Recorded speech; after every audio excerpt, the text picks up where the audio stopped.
Formado em biologia aos 22 anos e depois de decidir que não queria mais exercer a profissão, já casado e louco por dinheiro, Jordan Belfort decide ir para o único lugar que era do tamanho dos seus sonhos, Wall Street.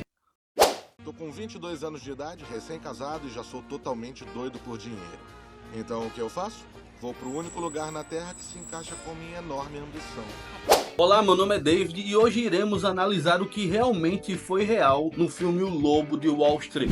Vamos mergulhar na história de Jordan Belfort. Em seu mundo, o dinheiro fala mais alto e a moral é apenas um mero detalhe. No início do filme, já nos deparamos com Belfort tentando vender uma ação na entrevista para tentar se destacar dos demais candidatos. Mas na realidade, não foi assim que aconteceu. Ele não tentou vender uma ação, mas sim mostrar toda a sua eloquência com palavras e como ele era bom em vendas e era agressivo e não se intimidava. E o seu mentor realmente existiu, o corretor Mark Hanna, que não só apresentou para ele a loucura de Wall Street, como a cocaína e as prostitutas.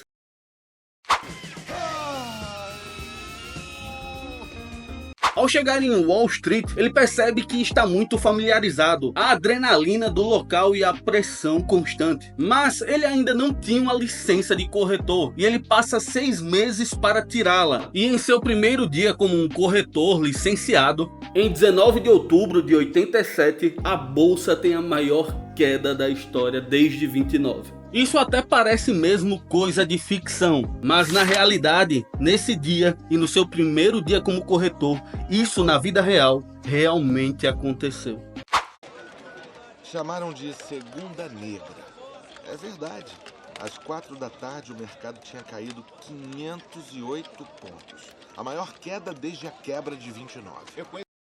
Sem emprego, ele conheceu uma empresa chamada Penny Stocks. Era uma corretora que vendia ações tostão, fora do pregão e com baixo potencial. Em seu livro, Jordan chama os corretores daquela empresa de amadores ou caipiras. E como ele veio de Wall Street, ele se achava muito superior. Os corretores de lá eram engessados e sem nenhum talento para vendas. E a cena do filme, onde ele vende $10 mil no seu primeiro dia, realmente aconteceu. Claro que romantizado no filme. E essa cena é o fino, senhores. E a pergunta é: como Leonardo DiCaprio não ganhou o Oscar nessa atuação? O nome da empresa é Aerotyne International, a mais moderna empresa de tecnologia do meio oeste, esperando a aprovação iminente da patente para a próxima geração de detectores de radar que tem enorme utilidade, tanto militar quanto civil. Agora! A forma como ele conhece o seu melhor amigo, Danny Porosh, foi diferente do filme para a vida real. Já no filme, eles se encontram em um restaurante e após uma leve conversa, ele pede para que Jordan mostre quanto ele ganha, que ele pediria a demissão do seu emprego imediatamente. E após ele mostrar um contra-cheque no valor de $72 mil, Danny acaba pedindo demissão do seu emprego e se juntando a Belfort. Mas como eles se conheceram na vida real, não foi assim. Eles foram apresentados por um amigo e eles tinham interesses em negócios em comum. E logo surgiu uma grande amizade que envolvia lealdade cega, drogas e muita imoralidade. E sabe aquela cena, senhores, que sempre soava como um humor cômico, quando eles ficavam meio que debochando de Danny Parushi sobre ele ser casado com a sua prima? Isso realmente é verdade. Ele era casado com a sua prima de primeiro grau. Danny, que no filme era chamado de Donnie, na vida real ele era tão louco e inconsequente como foi mostrado no filme. Ele frequentemente fazia piadas sujas e estimulava a loucura.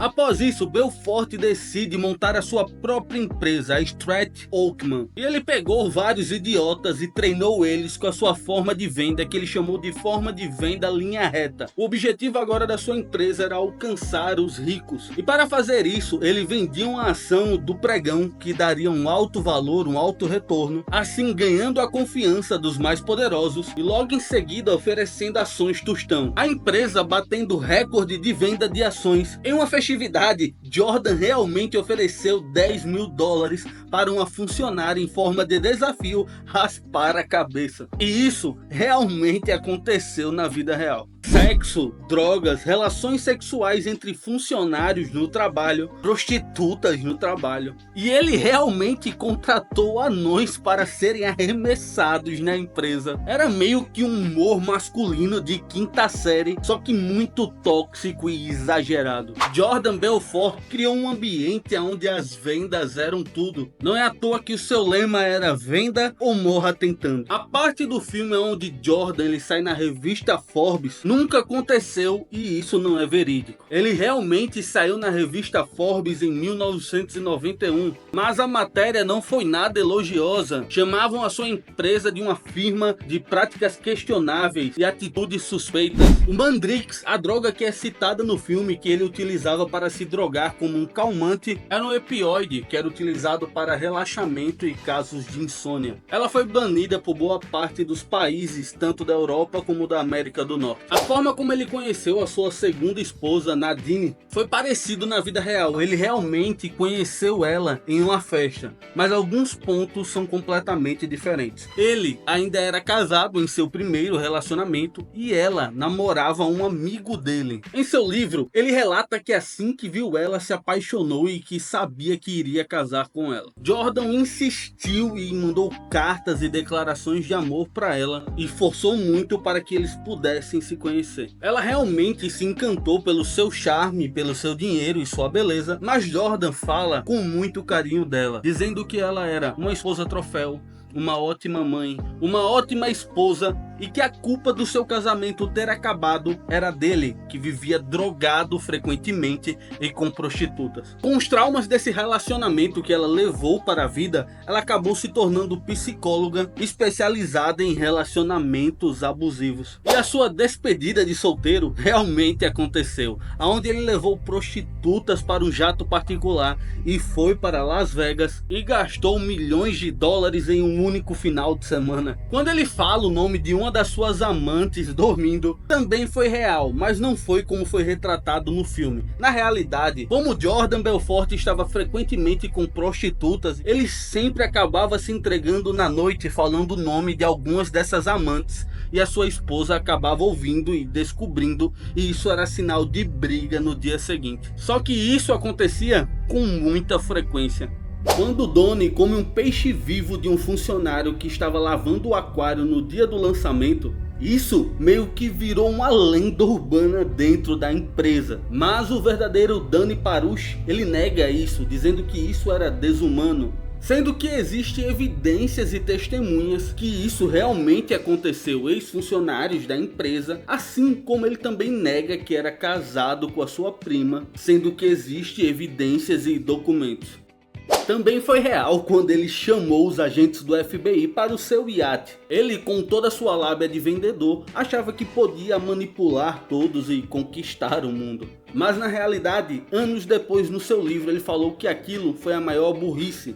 E os agentes confirmam isso, dizendo que assim que ele chamou eles já sabiam o que ele estava fazendo, ele só confirmou tudo. A cena em que o seu mordomo leva vários homens gays para sua casa realmente aconteceu, mas não como foi no filme, onde Naomi chega em casa e acaba vendo tudo. Na realidade, joias e dinheiro estavam sumindo da casa de Jordan, e quando ele vai olhar as câmeras, ele acaba descobrindo o surubão que o seu mordomo estava fazendo na sua casa. Ele diz que ficou furioso quando ele perde os movimentos após o uso de Mandrix e acaba dirigindo o seu carro se rastejando. Isso realmente aconteceu e ele realmente não lembrava. No livro ele descreve que pensava que havia dirigido perfeitamente como um piloto de Fórmula 1, mas quando ele olha no outro dia nas câmeras, ele percebe que ele bateu em tudo e chegou se rastejando em casa. Essa é uma das cenas mais icônicas do filme. E realmente a vida desse cara era digna de um livro. Ele ignorou as ordens do seu capitão e afundou o seu iate, e existe até mesmo registro disso nos registros da Marinha Italiana. E por último e não menos importante, uma das últimas cenas do filme pega a sua filha, agride a sua esposa, mas a cena foi um pouco alterada no filme. Em seu livro, ele diz que colocou a criança no seu colo e não no outro banco como foi no filme. E quando ele acaba batendo o carro, sua filha acaba voando para frente. Ele diz que naquele momento ele acreditou que tinha matado a própria filha. E ele fala em seu livro que sabia que naquele momento tudo acabou. Ele perdeu o seu casamento e a sua família. Fala família, espero que todos vocês tenham gostado. Deu bastante trabalho reunir todas essas informações. Talvez eu tenha esquecido uma ou outra. E a forma de você me ajudar é deixar o like e comentar nesse vídeo. E até o próximo vídeo. Valeu!